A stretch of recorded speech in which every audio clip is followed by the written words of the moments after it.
자, 세 번째 물건입니다. 김포시 고천읍의 아파트 39평형의 토지 건물 전체 매각으로 나왔는데 권리 분석상 아무 문제가 없고, 보면 누가 그럼 되면 누가 돼 있죠? 여기요? 채무자 점유 이렇게 돼 있죠. 채무자 점유가 돼 있는데 여기 보시게끔 되면, 자 보세요. 여기 보면 8억 1200이 5억 8천까지 떨어진 것을 누가 했죠? 전 가격을 질러서 누가 낙찰을 받았다가 몇 명이 받았죠? 18명이죠. 받았다가 잔금을 안 내고 미납에서 다시 나와갖고 얻는데 3억 9,700까지 떨어졌는데, 다른 분들은 야 이거 미납을 했으면 크게 문제가 있지 않느냐 이렇게 의심을 할 수도 있는데, 제가 보기에는 권리분석상으로는 아무 문제가 없더라고요. 그러면 나타난 권리분석상으로 아무 문제가 없다 그러면은 우리가 인도명령하면 바로 내보낼 수가 있지 않습니까? 그러면 의심할 수 있는 거는 인도명령을 해서 법원에서 집행관들이 인도명령을 집행하려고 그러는데 집행관에서 인도명령 불가하고 그냥 가는 수가 있어요. 안 해주고. 언제 그러냐면은 거기에 점유하고 있는 사람이 환자가 있다든지 아주 나이 많이 드신 분이 있다든지, 그러면 자기들 그 집행관은 일당 받고 하는 거거든요. 환자를 내가 한 15만 원 일당을 받으려고 환자 바깥으로 끄집어냈다가 사고 생긴 그 책임을 누가 집니까? 그러면 와서 보고 집행불능 그리고 갚버리는 겁니다. 그런 일만 없다면은 이것이 미납이 되는 것은 아무 문제가 없고 권리분석상으로는 아무 문제가 없다는 뜻입니다. 그러니까 이런 경우에 다른 사람이 미납을 했으니까 이거 걱정해서 안 들어가거나 못 들어가지 말고 의심하지 말고 마음 놓고 한번 들어가 보시고, 만약에 생각지 못한 문제가 있다 그러면 저하고 같이 의논해서 해결하자 이런 뜻입니다. 권리분석상으로는 아무 문제가 없는 겁니다. 권리분석상 문제가 있다 그러면은 이거예요. 뭐냐면 39평형 크다는 겁니다. 지금 뭐냐면 이 노무현 정부에서 발코니를 트게 했죠. 그러니까 39평형을 발코니를 텄으면 45평형 되는 거예요. 그러니까 지금 우리가 일반 사람들이 사용하기에는 집이 상당히 크다는 얘기입니다. 건물 등기부 등본도 여기에 보게끔 되면 뭐죠? 농협에서 1순위죠. 그 다음에 헬스센분 대부해갖고 그러니까 그 사채를 또 빌려 쓴 겁니다. 사채를. 그러니까 이분이 상당히 금전적으로는 몰린 것 같은데, 여기 보면 나이가 71년생하고 74년생이죠. 그러면 주인만 있다 그러면 71년생이 74년생이니까 아무 문제가 없는데, 이렇게 했다고 해서 의심하지 말아요. 여기 엄마가 여기 들어오 있을 수도 있어요. 그럴 수 있다 이런 얘기입니다. 보면. 그러니까 간혹 가다가 그럴 수가 있다 이런 건데, 그게 걱정이 되면은 내보내지 못하면은 그때는 어떻게 해야 되죠? 내보내지 못하면 어떻게 해요? 저 치료 청구를 해서 이 사람 재산까지 다 조사해서 다 압류해서 또 압류하는 거예요. 최후에 우리가 지금 보면은 그 무허가 건물 매각 지회 땅만 낙찰을 받았을 때 그 사람이 협상이 안 되면 지료 청구를 하고 지료를 갖고 그 사람 재산을 압류해 갖고 또 입찰에 들어가는데, 만약의 경우에 그런 일이 있다고 할 땐 그럴 수도 있다 그렇듯. 근데 제가 보기에는 그렇게까지 걱정을 하게끔 되면 입찰에 들어갈 게 없지 않느냐. 다만 하여튼 제가 보기에는 지금 18명이 입찰했다는 얘기는 이 가격이 많이 떨어진 건 맞다 이런 뜻이죠. 보면은 왜 18명이 붙었냐면은 3억 9,700까지 떨어졌으니까 18명이 붙은 거예요. 근데 먼저 가격 이상으로 질렀다 이런 얘기거든요. 그래서 우리가 보면 3억 9,700까지 다시 나왔으니까 우리는 여기서 적당한 가격만 살짝 올려놓고 입찰에 들어가서, 항상 제가 얘기했죠. 낙찰 받으면 좋고 못 받으면 다음번에 또 좋은 게 더 좋은 게 있다. 경매의 핵심이 뭐냐면 경매로 사는 이유는 싸게 살 수 있기 때문에 경매로 사는 건데, 거기 가서 싸게 나온 걸 가지고 질러서 사시는 분이 내가 보면 그거는 경매에 참여하지 마셔야 돼요.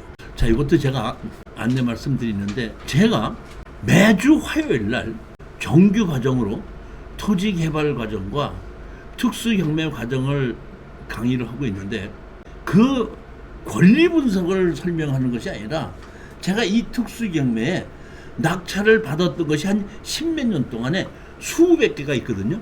그 수백 개의 실전 사례를 가지고 낙찰 받았을 때 해결했던 사례를 가지고 쭉 설명드리는 것이 이거고, 맹지의 도로를 만드는 방법, 개발하는 방법, 이런 것을 만들었기 때문에 이거를 제가 그 강의를 한 10분에서 15분에서 25분 정도로 편집을 해서 지금 하나씩 이렇게 올리고 있는데, 이 올리고 있는 사람들은 전부 다 뭘로 하냐면은 연회비로 월 3,990원을 내시는 분에게는 요 실전 사례만 해서 계속해서 올라가고 있고, 이런 분들에게 따로 나중에 아주 추천 물건이 좋은 게 있다든지, 그 다음에 질권으로 투자할 만한 게 괜찮다 있다 하면은 제가 이 회원에 가입하신 분들에게 제일 먼저 알려드려서 소식을 전해드리기 위해서 지금 이렇게 운영하고 있으니까, 신사장님 이게 바로 가입을 하셔야 된다는 걸 알고 계실 거라고 저는 생각하십니다. 사장님도 마찬가지고,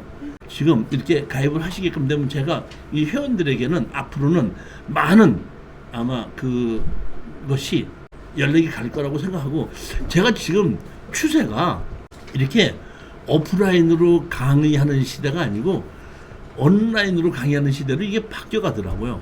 그러니까 내년쯤 됐을 때는 제가 보기에는 이 한 달에 한 번 정도는 빌려서 같이 모여서 얼굴 보고 하는 걸로 하고, 사무실 자체를 그냥 없애버리고 전부 다 이 동영상으로 대체를 하고 회원 모집을 해서 회원들에게 이렇게 강의를 하고 알리게끔 하는 것이 대세다, 이렇게 해서 지금 바꿔가려고 준비를 하고 있는 거거든요. 그러면 3,990원 많지 않느냐 이렇게 생각하실 수가 있는데, 자, 한 달에 3,990원이면 1년이면 얼마죠? 48,000원. 10년이면 48만 원인데, 제가 지금 4과목 4개월 과정 강의만 하는 것만 54만 원이에요. 그러니까 온라인으로 10년 동안 강의 듣는 거하고 4개월 동안 54만 원이 10년 동안 강의 듣는 게 더 싸다 이런 얘기예요.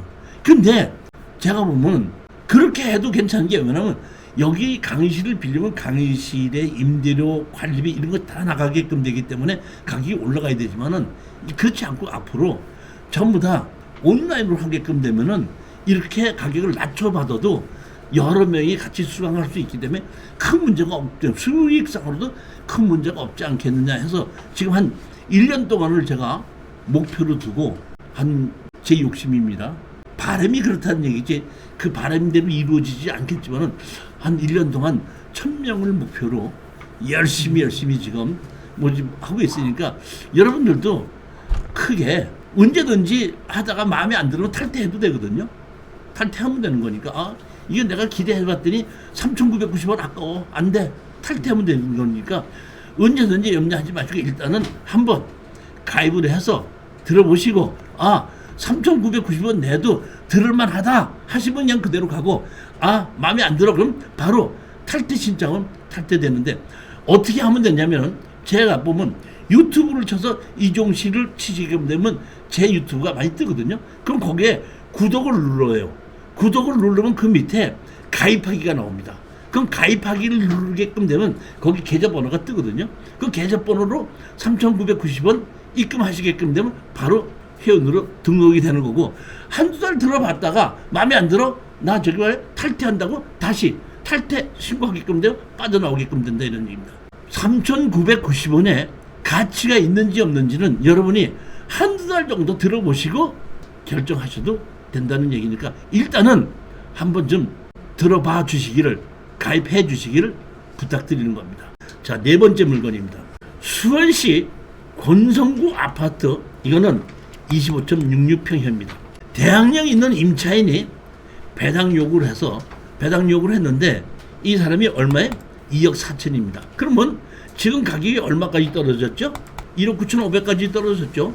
1억 9,500까지 떨어졌다고 하더라도 여기 우리는 보게끔 되면 2억 4천은 물어줘야 되고 경매 비용도 물어줘야 되는 겁니다. 따라서 이거는 우리는 이럴 경우에는 여기에 배당 요구를 했으니까 2억 4천 이상, 그러니까 2억 4천은 제일 먼저 이것이 낙찰 받으면 제일 먼저 배당이 뭐서부터 나가냐면 경매 집행 비용으로 나가죠. 그 경매 집행 비용이 예를 들어서 한 250만 원이 나갔다.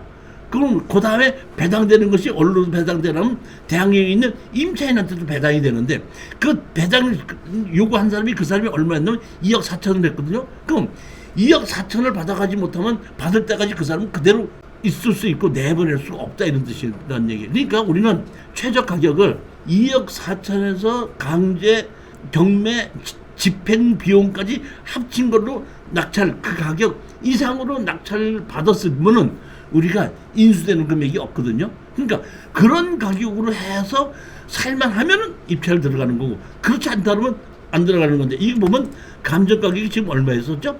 3억 9,900원인데 누가 4억 4,900에 떠서 14명이 있죠. 신권에. 그러니까 이 3억 9,800에 14명이 입찰했다는 얘기는 이 감정 가격이 맞다 이런 뜻입니다. 근데 지금 얼마까지 떨어졌죠? 2억 7,600에서 얼마까지 떨어졌죠? 1억 9,500까지 떨어졌죠. 그러면 무슨 문제가 있느냐? 대항력이 있는 여기 보면 신청 채권자가 얼마 있죠? 여기 보면 배당금을 2억 4천이 있죠. 그러니까 2억 4천에다가 경매 비용까지 해서 제가 보기에는 2억 4,300 이상은 입찰에 들어가야지 내가 내보는 것이 없이 우리가 따로 인수되는 게 없으니까 괜히 싸게 들어가서 다시 그 사람한테 물어줄 거 아니라 처음부터 입찰 금액을 그거 이상으로 써서 내가 그냥 배당으로 나한테 하지 않고 배당으로 받아갈게 하면 우리는 팔을 때도 원가가 더 높게 걸로 만들어지지 않습니까? 그렇기 때문에 그런 걸로 판단을 하고 입찰 가격을 결정해서 들어가시면 아무 문제가 없을 거라고 생각합니다. 뭐 때문에 여기에 이 사람이 또 보면 여기 보면 14명이나 들어갔거든요. 4억 4천, 4억 1,900. 그러니까 이게 3억 9,800보다는 이 감정가가 이거보다는 조금 좋기 때문에 이게 14명이 들어간 게 아닌가 싶은데 이렇게 미납을 하게끔 되면 사람들이 걱정을 해서 또 떨어져요. 그러니까 그런 거 염려하지 마시고 제가 보면 권리분석상 아무 문제가 없습니다. 제가 보면 누구죠? 여기 보면 주택도시공사 양도인 김현배. 그러니까 다시 보면 이 사람이 2억 4천을 주택도시공사한테다가 넘기고 이 사람은 나간 겁니다. 그러니까 이게 뭐게끔 되면 주택도시공사에서 2억 4천을 받아가는 거예요. 여기 보면 제일 먼저 보면 주택 임차권 등기를 주택도시보증공사에서 해놨지 않습니까? 그리고 나머지는 보면 아무것도 없습니다. 그러니까 설정이 없는 거에 제일 선순위로 주택도시공사가 임차를 했는데 나가게끔 되면서 우리가 뭐라면 그 설정을 해놓은 걸 설정해놓고 거기에 의해서 주택도시공사가 경매를 집어넣는 거고 임차권 설정은 2억 4천을 하는 건데 임차권 설정을 했을 때는 우리가 내가 그 집에서 살지 않고 나가더라도 그대로 인정할 수 있기 때문에 이런 경우는 임차권 설정을 해놓고 이 사람은 이사 갔다는 뜻입니다. 그래갖고 자기가 돈을 받을 거는 주택도시공사에다 그냥 넘겨준 거라고 보시면 되는 겁니다. 자, 10분만 쉬었다 하도록 하겠습니다.